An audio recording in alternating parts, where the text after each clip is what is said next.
Welcome to our next lecture on privacy and surveillance in the digital age. And this will definitely not cover the entire spectrum and gamut of privacy and surveillance issues. It's just another introduction to a new topic to build upon what we've been learning before. Like we've gone through basic ideas of the DIKY W model of how data, information, wisdom, and knowledge, and how we're learning, some basic history of computer technology and even information technology, and how even the view of what is technology has shifted to where it seems to be in common sense modern day that everything is kind of electronic devices that we are dealing with nowadays.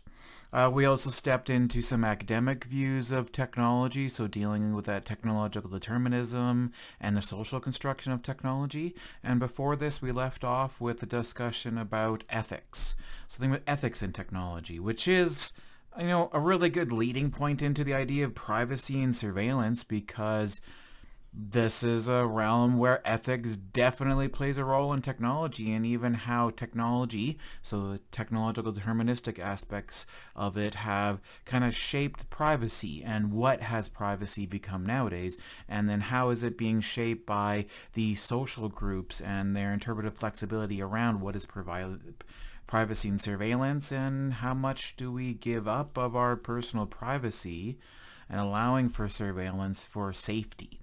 And beyond just what individual rights do we give up versus what do we still have. And that's the whole point of this next little foray in our course. So what is privacy? Just to give it a definition in this course, is the ability of an individual or group to seclude themselves or information about themselves and thereby reveal themselves selectively. That if we were as a group or as an individual, that there's aspects that we can control of what's shared for that actual information and having this privacy. A personal subjective condition. One person cannot decide for another what his or their sense of privacy should be. And so this is where those all issues of ethics and those groups and different views and what we give up. But the basic point of privacy can be also viewed as this personal subjective conditions of what I may think is okay for privacy to keep myself or give up. Someone else may see completely differently, and that discussions that we have to have of where do these lines get drawn. Privacy can also be thought of as a freedom over our self-presentation. How are we perceived by others? And this control requires control over dissemination of personal data. So being one is the freedom of how we present and what information we give to others, and thereby how are we allowing ourselves to be perceived and what information they have access to, and then that the control of the dissemination of this information. If it is received, how is it received? How is it disseminated? Who is it given to? And what control do we have along these lines? Now, the meaning of privacy has fundamentally changed in the past 30 years. It used to mean freedom from unwanted observation, and legal thinking of privacy only emerged in the early decades of the 20th century. And so early on being this freedom from unwanted observation, but now we're dealing, when we throw into this the information technology in the digital realm, and we can see how that's changed from the past, that information technology has always existed, that storage, retrieval, and transmission of information, but now we have a sense of how fast, how far, and how it can be transmitted, and what can be done with that can go beyond what we physically know ourselves, and even how it's actually collected. So the idea of these privacy in a legal sense and what it comes out of the 20th century, what does that actually mean? Because in the later decades of the 20th century, life became more individualized. More parts of our life became privatized. As a consequence, there was more concern to protect privacy.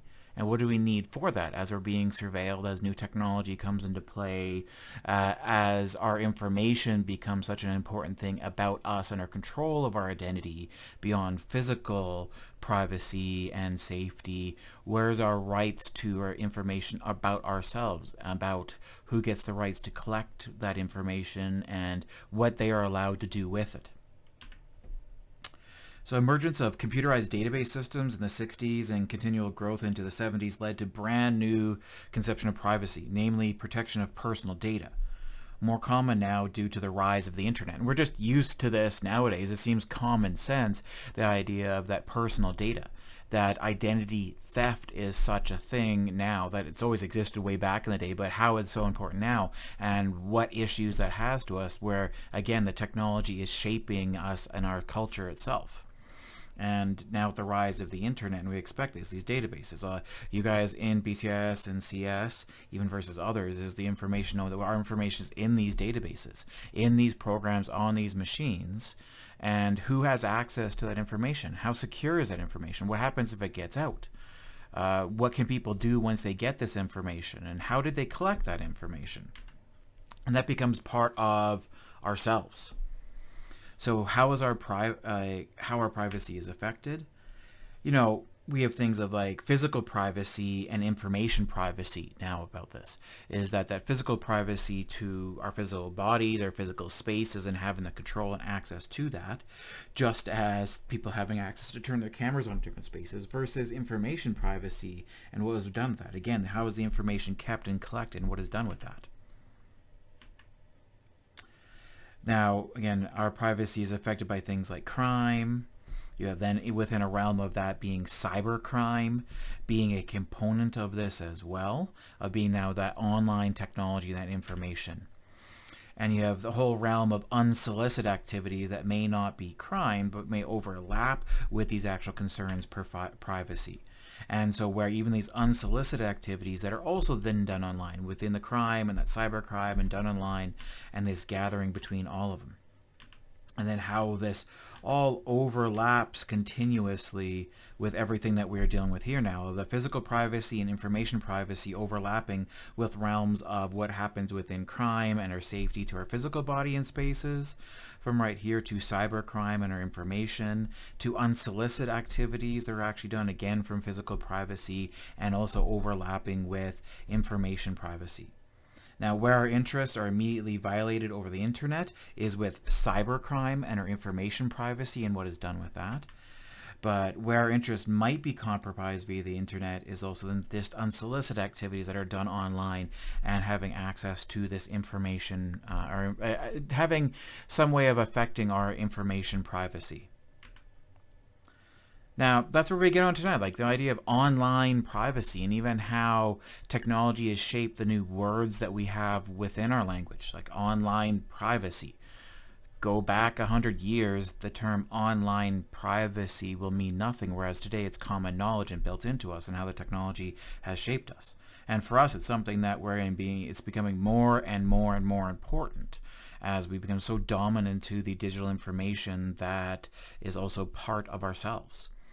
And online privacy is just the ability to control what information one reveals about oneself over the internet and control who can access that information. So now not just our physical privacy, but also the information that is spread online. So how people are concerned about this is one is internet privacy, what we have online, and then also internet security, where this over here having secure access to our information. And where minority users are generally concerned is that case where internet privacy overlaps with internet security, and who has access to that information and is what is done with it, and is it kept secure? There are breaches of information. Now, concerns and dispute between this is also what are other things that are online that information is gathered and is done with it, but doesn't go into the realm of internet security, but that gathering of information about us and concerns that may come up that are in dispute around this realm. And the fact that internet privacy is becoming such a bigger thing with internet security is what we do online and what's done with that information. And it may not be in a realm of interfering with internet security, or it's not just the realm of keeping our information online secure, but also then what's done around gathering information about us or other people online and how that's shared. Because, like, how do they look at privacy and looking at others? And these are really earlier quotes, from 2001, and doing this video in 2022. So this is a lot earlier on, but you have to realize even this, like these way earlier days of information versus if we looked at newer quotes from now. looking at from the director of the Electronic Privacy Information Center, EPIC, right here says, privacy is the future, get used to it, that you have to worry about this. Versus even that other side of the spectrum, even looking at the CEO of Sun Microsystems in 1999, so again, this is 22 years ago before what we're facing now, is that you have zero privacy anyway, get over it. That just give up that we don't have any. And we got this spectrum once again of full privacy being important, to just give up any of your privacy and just accept that's not happening, to what realm are we here nowadays and what do we fight for? How much do we give up our rights for the proper protection and surveillance versus what are we giving up versus having proper control of our information, what can be done with that? So again, privacy is a process, and looking to an earlier lawmaker, even 1960s, thinking that each individual is continually engaged in a personal adjustment process in which he, or they or she, balance the desire for privacy with the desire for disclosure and communication. Is if we're going to engage with other people, probably at some point in time we're going to have to open up to different levels to other people, and by opening up we're sharing information and opening up some of the actual cases for security issues, or like just sharing something with a friend, and then that friend spreads that around, you didn't expect that, and that changes something about you, and once that information is out and how it's disseminated, how do you stop that? But we're each in that continual process of how much do we keep ourselves, how much do we disclose, and how much do we actually communicate to otherwise. Now, Alan Weinstein was a professor of public law at Columbia University, and Weinstein's research at Columbia University in the 60s is widely seen as the first significant work on the problem of consumer data privacy and data protection. And you think this again, being in the 60s, going onwards, tying back to that realm of going from mechanical machines to the electronic machines to the actual emergence of early cases of internet. And earlier cases, not even just the internet, but even just information being collected about customers right here, is that idea of customer data privacy and data protection. That again, we just assume we have this nowadays, and we may not always be aware of what's happening with this, but we are within some kind of realm, I would believe, most of us nowadays, and the younger generation being like, there's an importance to this. And even for us in the future. But this is what Alan Weston is talking about in the 60s.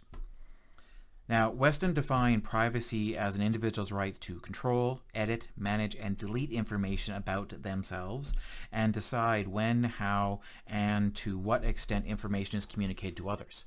And this is a wide range of this, and going back to then rights and laws and justice and utilitarian ethics views and what's important for the group versus giving up my rights. From right here is just that general personal privacy. Like it's all talking the conversation around what we can control, how can I edit, how can I manage it, how can I remove that information once it's actually been collected or disseminated, and when, how, and to what extent information is communicated to others, who gets to see that, and what restrictions do we have along those lines. Now, 4 states of privacy that Weston can talk about from right here is 1A, that we could all be in, beginning fully solitude. So an individual separated from the group and freed from observations of other persons. And so this means even back in the day for physical views on this means like completely excluding ourselves from being seen in any way from our physical presence to completely removing any information from other people. Which that's one far point of the spectrum, but as soon as we start interacting, being seen by other people, they can start gathering things, the habits and places that we go, even if they physically see us, versus what's done with that information that's then gathered. A little step up from that is intimacy. So individuals as part of a smaller unit. So stepping away, if you're not completely why am I screwing up these terms so much? It's completely separated from the rest of the and solitude, that's the term I was going for, is that, well, if I want to reach out and I want to interact with anyone else, then we're stepping into this intimacy that we're part of a smaller unit, and maybe I'm more willing to share some information amongst that smaller unit. And so I'm going to have to open up and share part of that, but also by interacting with other people in a smaller unit, just their observations of myself, even as my physical body and my movements and habits, opens up information that can then be gathered. And this gets expanded when surveillance and electronic and technological kind of stuff come into play as well. Stepping up from there is anonymity, so individuals public, but still seek seeks and finds freedom from identification and surveillance. So a wider group from right here, maybe not such a smaller core that you're fully opening up to, but you still would like some anonymous nature. And I think this is where we probably all generally sit nowadays. And then the reserve, the creation of psychological barriers against unwanted intrusion, so holding back communication. And we're probably all within this anonymity and reserve kind of levels from right here, going into some solitude and intimacy with other groups. But with that case of, well, now to what we deal with nowadays when we interact with other people and new people once we've gone through experiences, and the psychological barriers that we put in place for how do we hold back information. And even applying this then to information and data mining and how this can get transitioned. And it's all this level, if we look at stuff of us ourselves as the data subjects of this privacy and surveillance of this and anything around us here, and ourselves now also including our online digital identity presence, is that you will have cases where you look out there's of intrusions within this data subject, so the physical observations and surveillance of ourselves, but also within the information and stuff that's gathered. You have data holders that are then, also part of like information collection that's being done in some way, something that's holding that actual data, and then the information dissemination and what is done with that. And with the surveillance and privacy and laws and companies and ethics and everything around this, this is something that we deal with all the time, and this is nothing new to our era. But what's new to our era is the fast-paced technological change and what technology is doing, especially in the modern era with AI and observations. And I'm not going negative with all of this because, again, we've had surveillance for reasons. We want to connect and know other people, sometimes get to know about them. Maybe this can help through observations of what's going on, or is it for security cases and protecting the group or other rights or whatever else is happening? It's not new. It's just how has technology changed this over time and has newer forms and what we deal with nowadays, especially in the realm of artificial intelligence and machine learning, combined with this data processing kind of thing, what happens along that term. Now, intrusions of all this can include things like they come into your space and contact you or tell you what to do. So things that we take for granted now all the time, of unwanted emails, unwanted phone calls that we're all friggin' used to, and spam messages. So caller ID to screen calls, laws, national do not call lists if this is actually followed. Parents entering a teen's room without knocking. You expect from right here. Government saying what you can or cannot do with your own body or property. These are all intrusions within that space. There's also information collection, is they watch what you are doing more than they should. There's surveillance interrogation, so visuals such as peeping toms, communication such as wiretapping your phone or emails. The government or employees or parents ask you private information, or other services are just collecting these things and learning stuff for habits. An example of protections from this is with a warrant, the government can wiretap or search your house. Having to get a warrant is a protection, though, against too much information collection. Information processing is they have a lot of data and they do things with it. So identification, they learn about your anonymous actions. Data mining, they learn patterns to decide if you are a good customer or a suspected terrorist. Exclusion, they decide you are not a good potential employee or customer, or go on the no-fly list at airports. Or secondary uses, they collect data for one reason but use it for others. And note, information processing can be helpful when it is personalized and gives you better services, but it can invade your privacy when it goes too far or is used in ways that break the rules. Now, information dissemination goes in the realm of they disclose data perhaps more than you think they should. Breach of confidentiality, a doctor or lawyer disclose more than you wish. Transfer to third parties, a company or government shares data about you to persons you don't expect.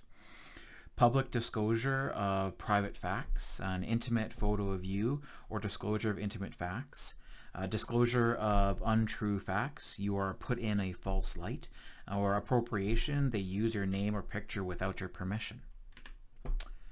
And now, what we've really got to think of all of this, even with this, like me stealing an image here from V for Vendetta, is how has the information age changed our understanding of and attitude to privacy? Are we entering a post-privacy era? Like, you have to think about that. Like, What are we giving up when it matters? When there's been large scale tragedies or other things, and we feel feared, what privacies are we willing to give up so that we gain the comfort of security? Or what privacies need to be given up in this case? Or what privacies should not be given up that we're giving up for this security, but maybe we should be holding on to those because that is more valuable than what this security and these threats are. Like, what does this mean nowadays?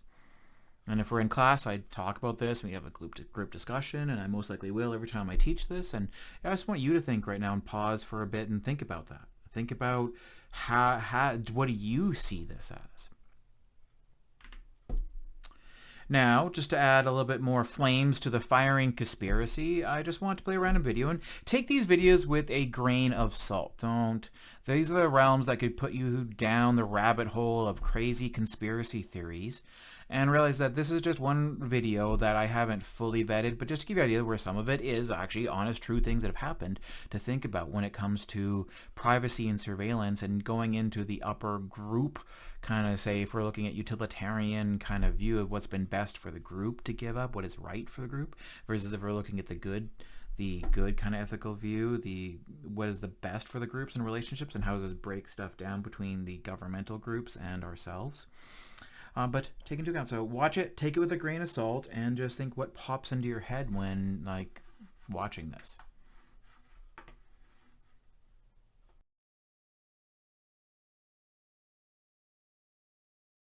Our total immersion with technology is well underway, and there is little doubt that we are about to become even more reliant on the devices that connect us to the internet. Research suggests that the average American adult will spend around 86 hours a month using their smartphone, not to mention the use of PCs and countless other gadgets that fall under the umbrella of the Internet of Things. Some experts are wondering when we will start spending most of our free time in virtual worlds rather than navigating the physical world. Others question how long it will be before we are confessing our most private thoughts and feelings to chatbots, or unleashing our primal desires on sex bots endowed with artificial intelligence. We should all know then that what we do online is watched over, collected, exploited, and sold. Big Brother is definitely watching you. Today, we'll find out how, in this episode of the Infographic Show, 10 surprising ways the government is spying on you. Don't forget to subscribe and click the bell button so that you can be part of our notification squad. Number 10. Prism. First of all, we know that our data is collected so that we can be targeted by companies that want to sell us things. We also know that data is analyzed to better understand us, or even to help us become healthier. But why is the government spying on us? The harbingers of techno-doom tell us government surveillance mirrors George Orwell's dystopian novel 1984. His Big Brother creation was omnipresent, lurking in the shadows, a frightening entity verily not employed to serve the public. Spying governments say they are just protecting us, while their detractors would say they're controlling the populace. PRISM is one of the United States government's spying, or in less ominous terms, monitoring mechanisms, which was famously exposed by Edward Snowden. PRISM was supposed to collect data concerning terror threats that leave a footprint on American servers. Unfortunately, reports suggest PRISM did not only look for terrorists, but watched over the ordinary Joe public. PRISM doesn't have direct access to the huge servers such as those of Google, Facebook, Apple, and Microsoft, but the threat lies in what it can demand.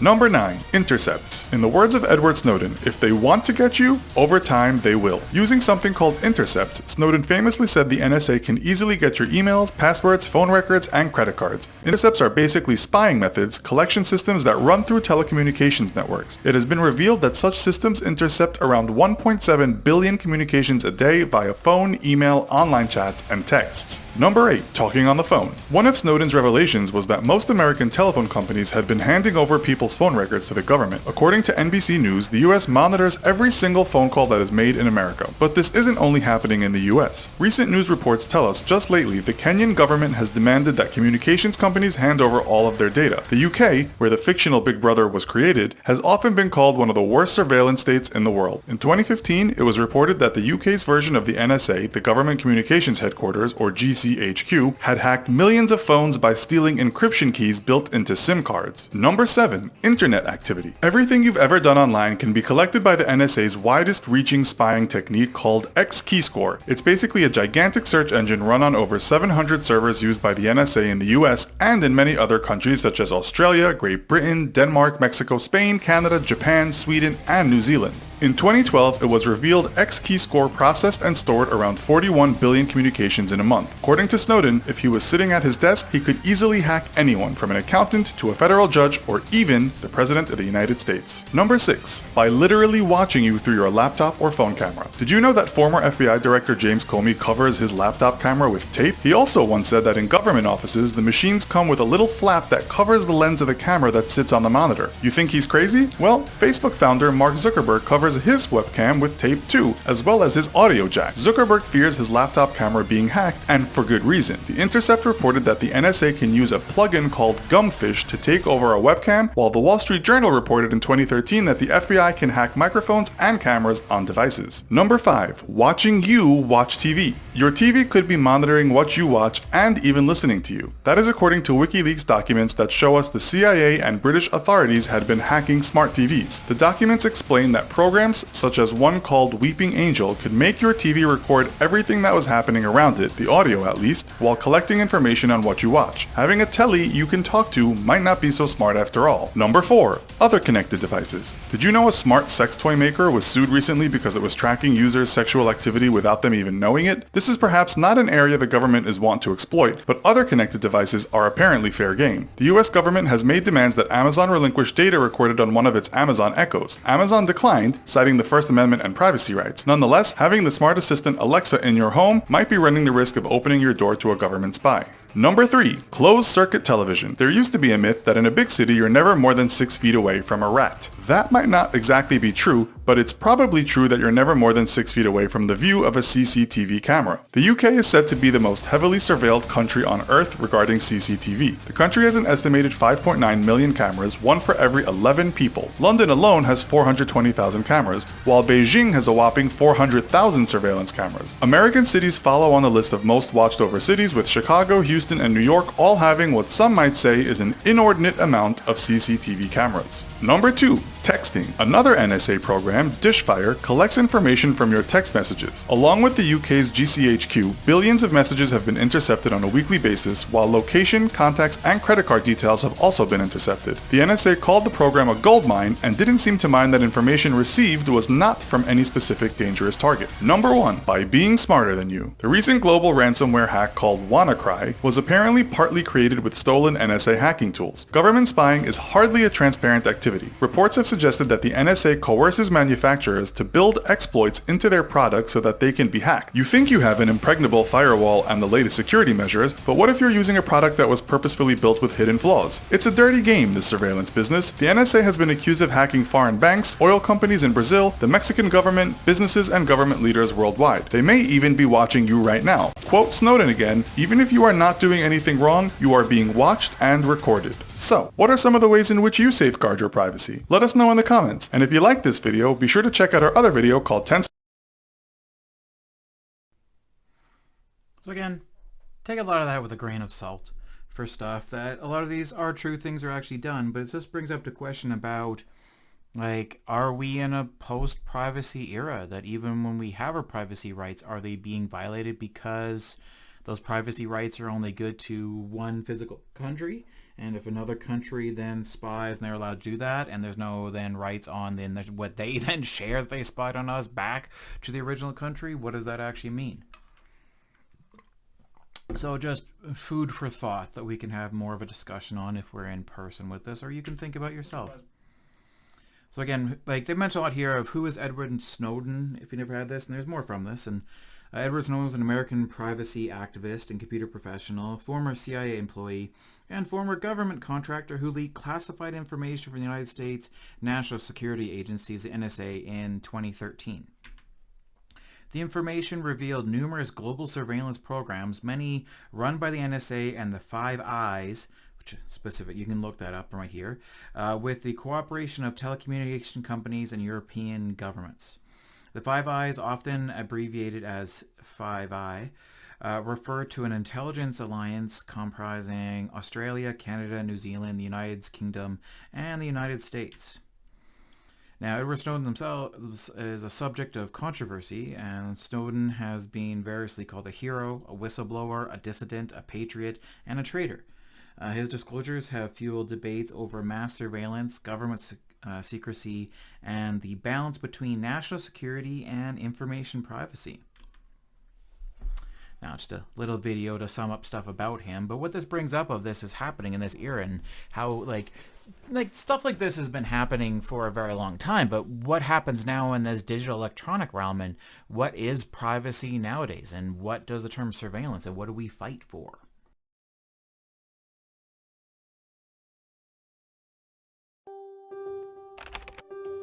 In 2006, Edward Snowden is hired by the CIA as a computer technician and gets top security clearance. He says, "Much of what I saw really disillusioned me about how my government functions and what its impact is in the world." Snowden resigns to work for Dell in Japan as a contractor for the NSA. He moves to Hawaii to work as a systems administrator and is tasked with copying millions of documents in the event of a power outage. The NSA claims this is when he made his first illegal downloads. Snowden reaches out to the Guardian's Glenn Greenwald. Snowden emails documentary filmmaker Laura Poitras, who reaches out to veteran Washington Post intelligence reporter Barton Gellman. Snowden takes a job with government contractor Booz Allen, then spends 6 weeks filling thumb drives with data. Gellman begins receiving emails from Snowden under the codename Virax. Virax shares with him a PowerPoint presentation detailing the NSA's PRISM program.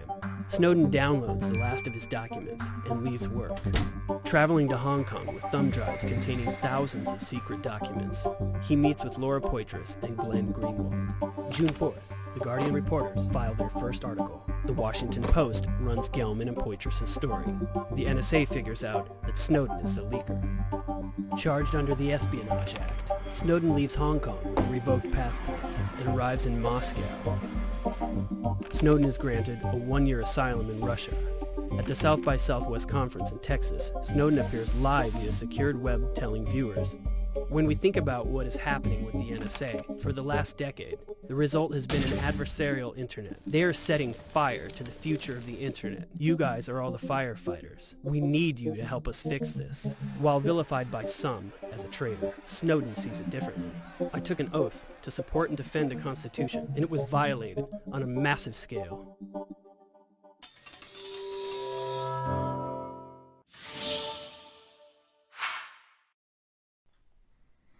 So again, showing some ranges of this fear. What does it mean then to protection of privacy, but some people viewing him as a hero and some as a traitor for stuff. And it also goes in that realm when we're talking about technology and ethics.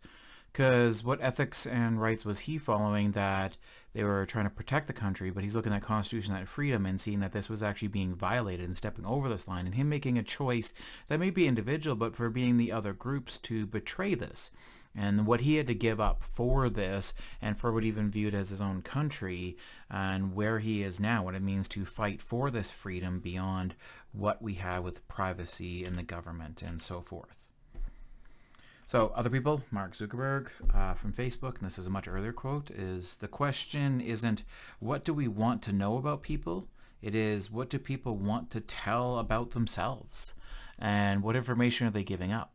And are they aware of the ramifications once you share this, how it's being disseminated and what's being done? Because there's also another issue of what do people know about their rights that have been assigned versus what they assume, and how are they acting differently than they would be in a public space being surveilled and they know they're being watched versus they don't know the actual ramification of what actually happens.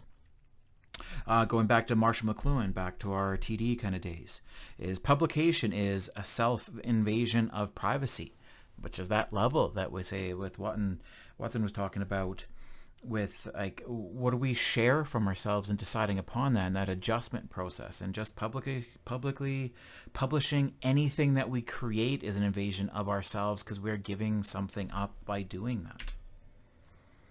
So privacy, like, these are some things we're going to go through now. I'm just adding in to get this discussion going. And topics is, how has the information age changed our understanding and our attitude to privacy? It's a question you got to think about through all this. And again, are we entering a post-privacy era, or is it even more important that's not post-privacy, but the privacy era is becoming even stronger as people fight for this? Where do we sit, and what do you think? What rights and responsibilities do we have as Canadians? And we'll go over a few quick examples. I'm no expert in all of this. And then talking about surveillance and the idea of data mining and what is that future now where the data scientist and jobs within this realm are becoming such new emerging fields in comparison to other fields that are out there, and the importance and what does that again mean for our future.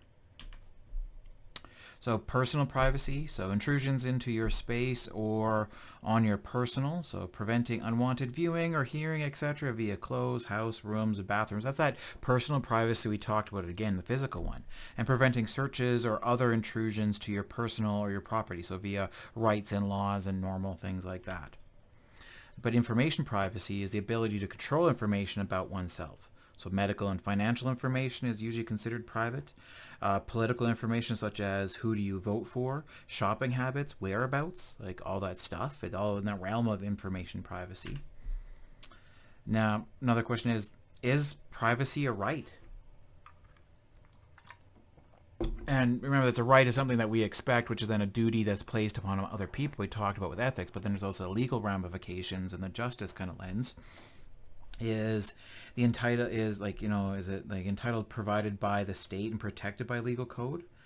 Well, some people talk about natural rights. They only exist within a legal and constitutional context. Is that I may think I have the natural right, which is supposed to be imposing some kind of duty on other people, but how those are respected and withheld is more within the realm still of that legal and constitutional context, and the changes that happen to legal rights and what do we have and people who are contesting for that.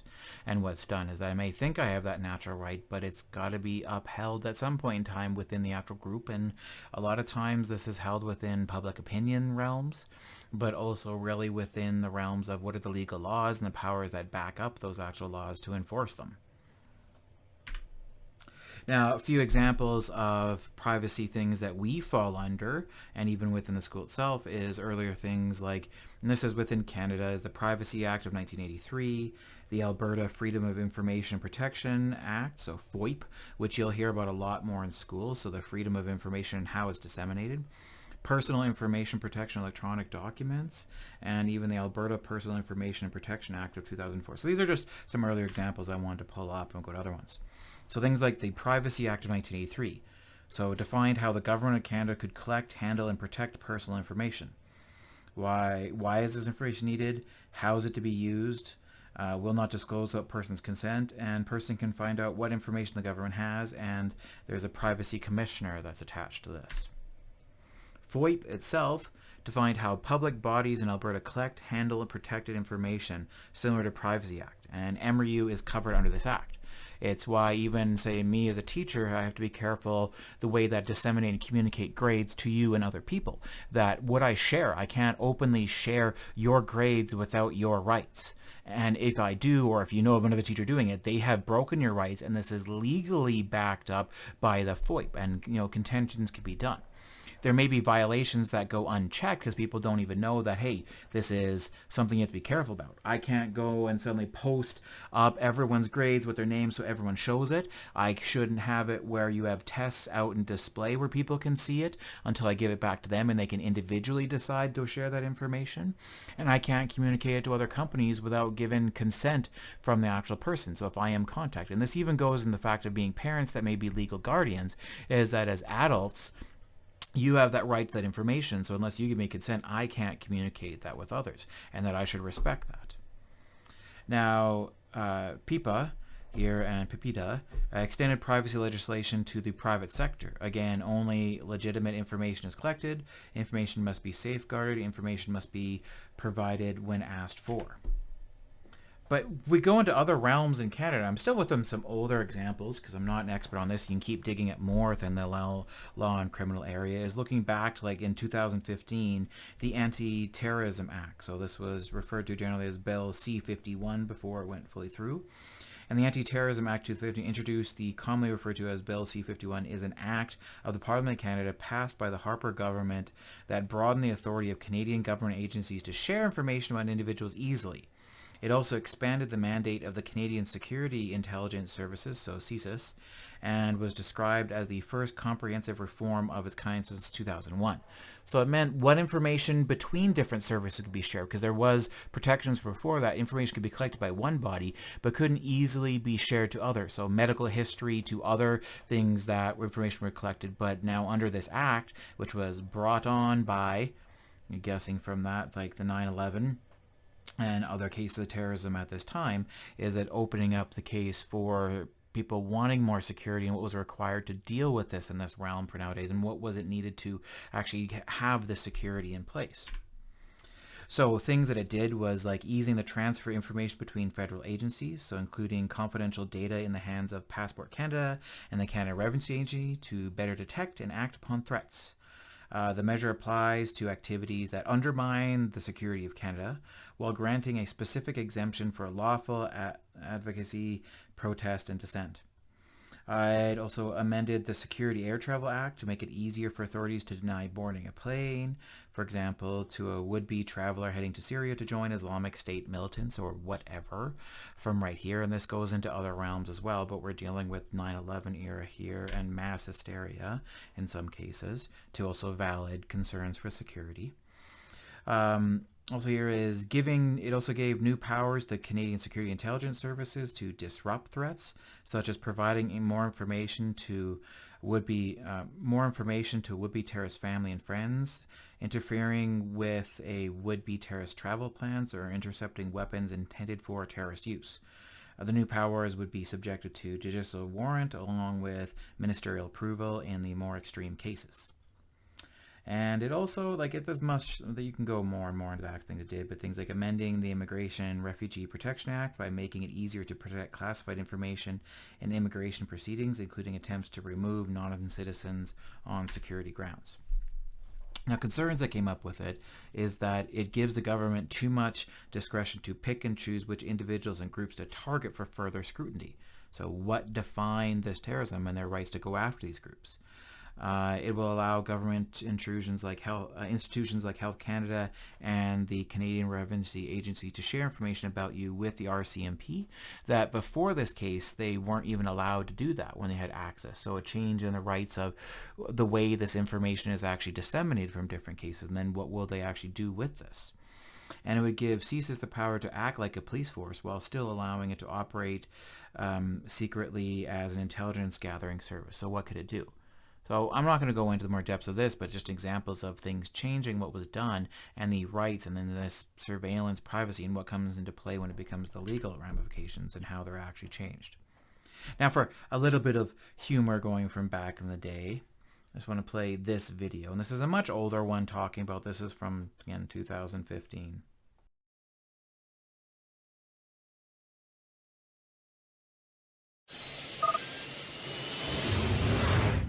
My guess is if the average citizen was told that they had 5 minutes left to live and they were alone in their house, a good percentage of Canadians would devote 2 or 3 of those last minutes on Earth to erasing their hard drive. Not because they're criminal, but because it might contain something that's, what's the expression I'm looking for?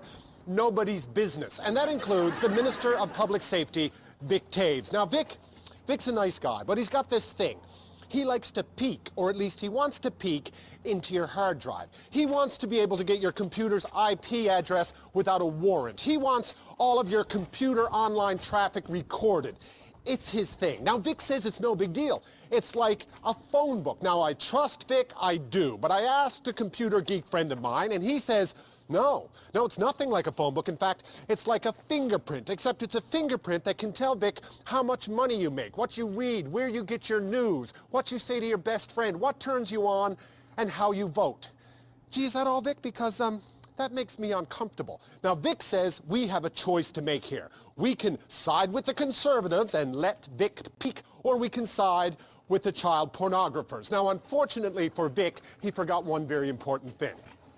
Canadians aren't that stupid. And thank God, because Vic, you can call us all the names you want, but that doesn't change the fact we're not going to let you peek. That doesn't make us criminal, it makes us Canadian. It's why we shut our blinds at night. The state has no business in the hard drives of the nation.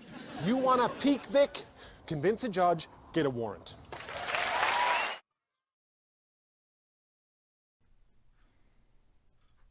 So again, this is going into that realm where they say that security things, what do we give up to be protection within here?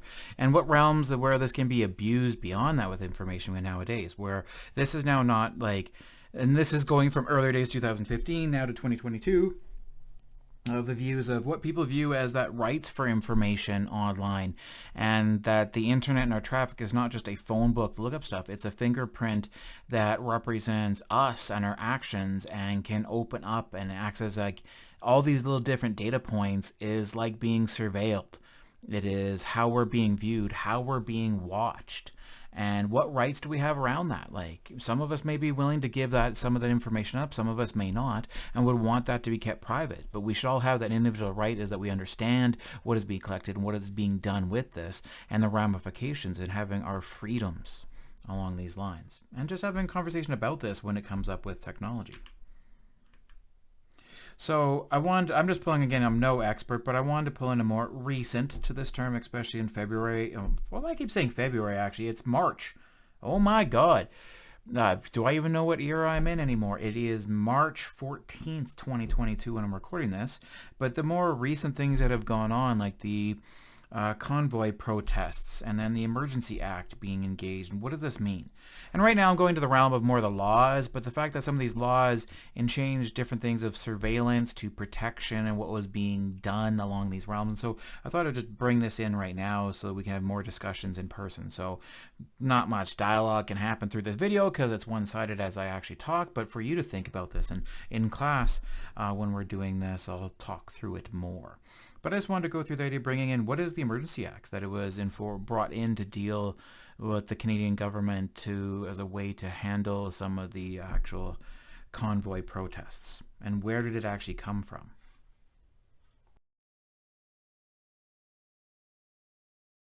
So the Emergencies Act was passed for the first time in Canadian history today, and that means that the government has greater control to deal with what it deems as emergencies. But to know what the Emergencies Act is, we first have to look at the War Measures Act, which was created in 1914, and it gave the government greater control during the First World War, and it essentially suspended civil liberties, but came just short of actually being martial law. It allowed the government to intern people who were deemed enemy aliens, including German Canadians, simply because they had German heritage. It was used again during the Second World War, and this time it was used to intern Japanese Canadians who were deemed enemy aliens because, again, they happened to have heritage that related to a current enemy of Canada. And in 1970 it was introduced by Prime Minister Pierre Trudeau to deal with the October crisis created by the FLQ. And a lot of people weren't happy about it being invoked then. And in 1988, after the government apologized to Japanese Canadians for their internment during the Second World War, the War Measures Act was replaced by the Emergencies Act. So what is it? So while the Emergencies Act does give the government greater control, there are some key differences between it and the War Measures Act. First, a declaration of an emergency has to be reviewed by Parliament. And second, and arguably most importantly, any temporary laws that are created have to align with the Charter of Rights and Freedoms. So, essentially, any attempt to suspend civil liberties has to pass the reasonable and justified part of Section 1 of the Charter. On April 9, 2020, when the pandemic was in its very early stages, Prime Minister Justin Trudeau did consult with the premiers about invoking the Emergencies Act, and actually consulting with the premiers is a requirement of the Emergencies Act. But it was never actually enacted, and now we actually have it enacted, so this is actually a pretty important day in Canadian history.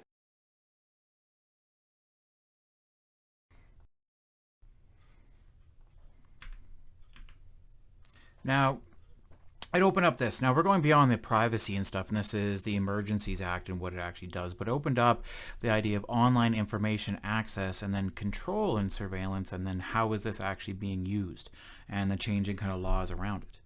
So the Canadian convoy protests, and so the way that this, like the case that this was actually first brought up so recently. And so under the Emergency Measures Regulation Act, after the declaration of emergency, participation in public assemblies that could result in a breach of peace by disrupting the movements of goods and peoples and interfering with the operation of critical infrastructure or by supporting violence were prohibited. And remember this, like the Emergencies Act was a case where like it's brought in once it's removed, so new laws can be brought in quicker for dealt with, and then once the Emergencies Act is actually removed, then those laws disappear. And so to deal with this, it gave them new powers. So one was this case for this travel case. Travel to and within places where the rallies were occurring was restricted, and foreign nationals were barred from coming to Canada to attend this, and these online surveillance that was dealing with it. And under the Emergency Economic Measure Order, also enacted pursuant to the Declaration of Emergency, crowdfunding platforms and their payment processors were required to register with the Financial Transactions and Report Analysis Centre of Canada, so FINTRAC, and report large suspicious transactions. So opening up this surveillance that's actually being done in the digital sense. Cryptocurrencies were also included in the expanding financial regulations. And banks were ordered to freeze personal and corporate bank accounts suspected of being used by people violating the regulations, and were protected from civil liability in enforcing the actual orders. So to remove this, and so some of our rights and this kind of case in privacy being removed and access to it. And insurance coverage for trucks being used in blockades was suspended. Furthermore, financial institutions had to determine on a continuing basis whether any persons violating the regulations were using their services, and were required to promptly report findings to RCMP or CSIS. So opening up even held the surveillance of knowing what was happening to the people, that information about them was then being gathered and actually shared, and then used as a way of actual control. And I'm not going into either side for this. We can have a longer discussion. Maybe we can have it in class. We'll see from right here. But I just want to give one example of it. And revocation. So on February 23rd, Prime Minister Trudeau announced that the federal government would revoke the emergency declaration. Debate in the Senate was halted after the announcement, and later that day the Governor General signed a proclamation revoking it. So what was brought in and enacted was then removed. So those laws and stuff I just talked about. And so despite its revocation, the Canadian Civil Liberties Association and the province of Alberta said that they would proceed with challenges to the use of that actual law, and was actually done. So this enacting those rights being removed and what was done with that. So I just wanted to bring that up as that one example of surveillance and how things can change, and laws and what they're backed up by, and this discussion and ongoing of what are our rights and when are they removed and what goes on. But now I want to step into another realm of, again, talking about what about personal privacy in the modern era? We're so used to the idea of even cameras being everywhere. CCTV, so one nation under CCTV, being continuously watched and surveilled. And what does it mean to live in a surveillance society, and ideas around that? So even the idea of CCTV cameras, so cameras watching us, they're on campus right now where we are, wherever we go, we assume that they're there. And so areas like Britain has the most public CCTV cameras, 4.2 million or more. And from here, Canada has many in the private spaces, so stores, restaurants, airports, even in where certain public open spaces where it's okay to do it. And there are laws around where those cameras can actually be. But now modern day with home security cameras, door cameras, everything from right here is that probably walking down whatever neighborhood you're in at some point in time, something's recording you. So few so far in public spaces. We hope it's, as I said, it's growing larger. Reasons for this of why they're there is crime, terrorism, traffic monitoring, just interest factors.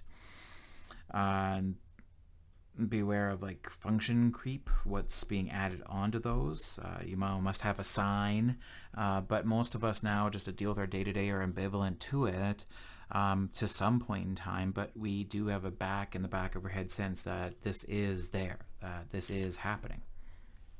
Now, to bring in a new term, get a little bit of academic stuff thrown into this, is throwing in the concept of calling it a Panopticon from right here. And Panopticon is coming actually from earlier on philosophers and ideas and designs of buildings, and what that could do to how designs and architecture could influence people's behavior. And so the Panopticon is a type of institutional building designed by the English philosopher and social theorist Jeremy Bentham in the late 18th century. Now, the Panopticon itself is designed around the fact of what you're seeing here being a building. It is one where that you have a central point that within the building, this is more the design of a building and dealing with having multiple prisoners that are on the outside of the actual building right here, the cells, but in the center point is a tower or something like that, where at all points in time security guards could be watching any of them. And the individuals or inmates would not know when or who or how many people are watching them, just knowing that they are at some point in time always being watched. And the idea is that this would be influencing people's decisions and behaviors. Now, despite the fact that no Panopticon was built during Bentham's lifetime and virtually none since, his concept has promoted considerable discussion and debate over how does this influence people. Most influentially, the idea of the Panopticon was invoked by Michael Foucault as a metaphor for modern disciplinary societies and their pervasive inclination to observe and normalize this observation and intrusion into our personal privacy.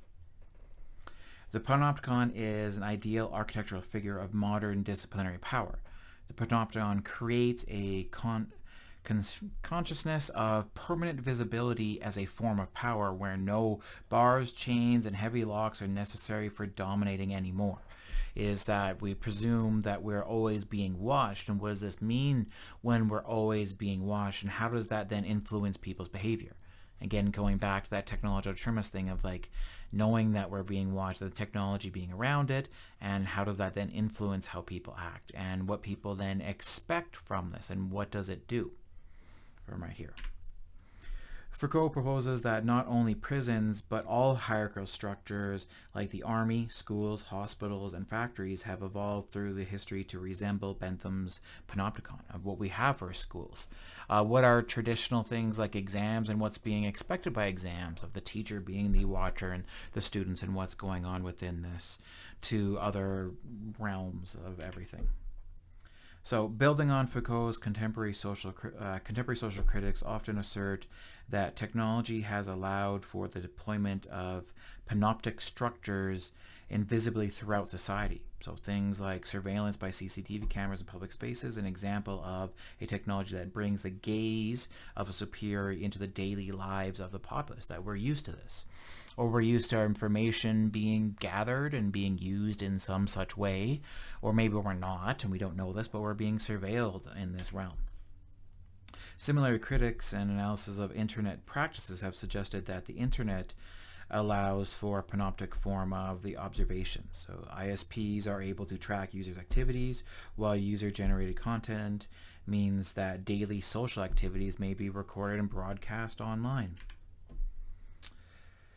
Shoshana Zuboff used the metaphor of the panopticon in her book In the Age of the Smart Machine, The Future of Work and Power in 1988 to describe how computer technology makes work more visible. So what we're doing and how we're doing our work and when you're working becomes more visible. Zuboff examined how computer systems were used to track the behavior and output of workers. She used the term Panopticon because the workers could not tell that they were being spied on, while the manager was able to check their work continuously. As the book was written in 1988, Zuboff's arguments were based on dialogue rather than the World Wide Web at this time, because this is before the World Wide Web was out there for the actual internet. What does that mean today? Because again, going back to when the internet actually came out in the 90s, from right here, you did have networks before that, but the actual World Wide Web and what we have nowadays, let alone even how online schooling has gone and how kind of the surveillance and monitoring technology has taken on that panopticon kind of example of you assume you're being watched, or what is being done to monitor or proctor these exams in a hopes of not having cheating as a form of this. And so what does that actually mean? So even things like workplace surveillance, so monitoring of emails, video surveillance, web browser history, keyloggers, undercover employees. Is this all legal? Like what legal rights or things are done, and is this being violated by companies, or what is this that we by legal laws say that's here, but what rights and ethics is it violating otherwise, and what kind of environment does that then create? Why is it done? Like for companies' views of productivity, theft prevention, protection of trade secrets or individuals within here, liabilities. But effects of things can be like anxiety, altered behaviors, how people interact between that environment, and changed behaviors to preventing surveillance of what's actually being done within that environment itself. But coming into the new realm of what we deal with, of opening up further dialogues, and be aware that like when I record these online videos right now, we're only at an hour, and I kind of talk through a lot of this fast, and when we're in classes kind of go slower and having discussions about this, but kind of taking breaks and stepping back and saying, where does this apply to where we go nowadays as people who are influenced by tech or people who are influencing tech? in the realm now of data mining being a whole new term that's coming from that whole technology, kind of combined with both of soft technological determinism that is changing our language, but we also use terms in new ways and new groups build it up and define it and have interpretation around it, what it means. But data mining being such an important thing nowadays, being this realm of aggregate and integrate data from diverse sources into a data warehouse and using sophisticated queries and machine learning to find patterns, associations, and make predictions, and then selling the results, and that there's money from this, and using this for targeted ads or information for designing new products, or just in general for whatever we want to, in the case for creating a product that could be valuable to someone else for good or nefarious reasons. Who knows? Sources of these data and things you expect, public records, births, police records, property records, academic graduates, etc. Like whatever, again, it ranges wherever this is gathered. What do we sell? Our loyalty cards, loyalty plans from right here, social media, apps that include data, internet robots that are gathering stuff, people that enter data even about other people. What we freely chose to actually give as information because we're okay to actually give that up and opening up kind of privacy. Another good question now is, are we living in a panopticon right now still, like with that surveillance? Are we aware? Like we could be saying no and be oblivious to that we actually are and what effects are here, but are we? I'd argue that we are in different senses and spaces for what we can actually control, and what we're going on is like what kind of level of panopticon are we willing to bring into our own lives because we're okay to give up certain privacies for security or for whatever other reasons or eases. Or like, are we acting different when we know we're being watched? Like, even think of yourselves when you do work within a classroom, and how do you interact differently when you're in a classroom and you know other people are watching you and you're doing work versus when you're at home and you're learning and you're watching these videos or doing whatever.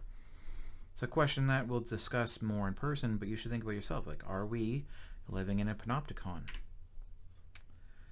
And how does IT change privacy? Like, this is even a huger thing we go on further and have a discussion about information technology nowadays and what we're seeing here. Like, do we have more or less privacy now than we had in the past? Do we care more or less about privacy now than in the past? And what is it about computers that have changed privacy? Something I want to answer here, but building up. And we're only an hour into this, but like, I want you guys to go back and reflect upon this more. I may talk through it faster in this video because, again, I find when I do these in person, like at home, I talk through it faster. I don't pause as much, and I don't get to have that dialogue with you guys. So in class, you'll see that this will probably spread over multiple lectures. That's more than an hour and a half, because I want to stop and have that dialogue and what's the importance of having this kind of conversation and just getting you thinking. So I want you to think about this. Go back to those questions and think about how this has changed and what's changing around these realms, and how has this technology changed us and how are we changing it. That kind of spectrum, as I said, between soft social constructivism and soft technological determinism from right here. But the readings and videos, to mix things up for this week, is to go more into the realm of not really saying privacy as much, but what's being controlled and given up with the legal rights. As I realized from right here is, like, I just want you, one is a short reading on regulating what Canadians see online. Why Bill C-10 would establish CRTC approved TikTok, YouTube, and Instagram feeds. So just a small from a legal blogger from right here, talking about how could this change for stuff for privacy, and also the engagement of not just surveillance, but the fact of information that's coming to us and what we see and being regulated. So this is more on the laws, less on the privacy and surveillance level, but more the fact of once we're giving up and sharing the information, who's controlling the algorithms that then share information back to us. And the idea then, this next video about social media crash course navigating digital information, is, again, I'm stepping away again from the privacy and other stuff, but it opens up the realm to understand of what does it mean for this information, what does it mean for navigating digital sources, and what's being done with that, and then also being just conscious of these actual rights that we have nowadays to understand and navigate this digital information. How does that then relate to privacy and information? So I think that's long enough for like an hour and 3 minutes-ish or so. Again, this will be much longer when it's actually done in class, and I would hope you would all still join in. or just sit down and have these kind of discussions. Like, you may have thought about it, but maybe keep expanding your realms of thought about what is privacy nowadays. What does that mean? And how does that combine with technology? And how has technology actually changed it? Other than that, I just want you to all remember that as we're nearing the end of the semester, you're still all awesome people, no matter what happens for grades or anything else. No number will actually define your actual worth. No grade will then define how good you are. It's just a grade, access to other stuff, and really, no matter what grade, what level, and anything else, I will always think you are awesome. Never forget that. If nothing else, remember to try to take a step back and maybe see what you can do to take care of yourself first. Then what can you do to help someone else, and maybe we can slowly make this world a better place. Or continue to make it a good place, whichever view you actually want to take from there. If nothing else, as always, you're awesome. If you disagree with me, you're wrong, I'm right. You are awesome. And goodbye.